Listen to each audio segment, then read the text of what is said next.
महाविकास आघाडीच्या संयुक्त सभेची चर्चा सुरू आहे। मुंबईत आमचाच विजय होणार, वर्षा गायकवाडांकडून विश्वास व्यक्त करण्यात आलाय। या संदर्भात वर्षा गायकवाड यांच्याशी बातचीत केली आहे लोकशाहीच्या प्रतिनिधी मीनाक्षी म्हात्रे यांनी। पाहूया। बातचीत करण्यासाठी मुंबईच्या काँग्रेसच्या अध्यक्ष वर्षाताई आहेत। ताई, एकीकडे उद्या ठाकरे बंधूंची सभा होत आहे, आपल्या मुंबई विकास आघाडीकडून काही सभेचं नियोजन करण्यात आलेलं आहे का?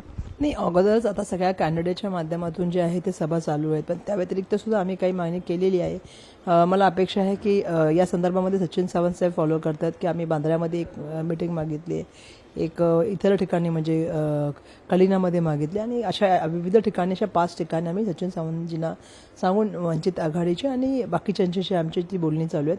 त्याप्रमाणे समजा बाळासाहेब आले तर बरं होईल। या व्यतिरिक्त सुद्धा गवई साहेबांबरोबर 11 तारखेला म्हणजे उद्या माझी 7 वाजता संध्याकाळी रमाबाईला मीटिंग आहे नगरामध्ये। त्यामुळे आम्ही एकत्रपणे प्रचार करत आहोत। प्रत्येकजण आपापल्या कॅन्डिडेटसाठी सुद्धा मेहनत करत आहेत आणि ज्या तऱ्हेने आपल्याला माहिती आहे की मुंबईमध्ये आम्ही लढत आहोत, मला पूर्ण खात्री आहे की मुंबईकर आम्हाला आशीर्वाद देतील आणि आम्ही मुंबईचा अजेंडा घेऊन चाललोय, मुंबईच्या विषयावर बोलतोय। त्यामुळे येणाऱ्या काळात मला असं वाटतं की यश आम्हाला मिळेल। निश्चितच येत्या 16 तारखेला मुंबईची काय नेमकी परिस्थिती असणार आहे, मुंबईमध्ये कोणाची सत्ता आपल्याला पाहायला मिळणार आहे, सगळेच राजकीय पक्ष जरी जोर लावत असले तरी मुंबईकरांना कोण हवं आहे हे येत्या 16 तारखेला चित्र स्पष्ट होताना पाहायला मिळतील।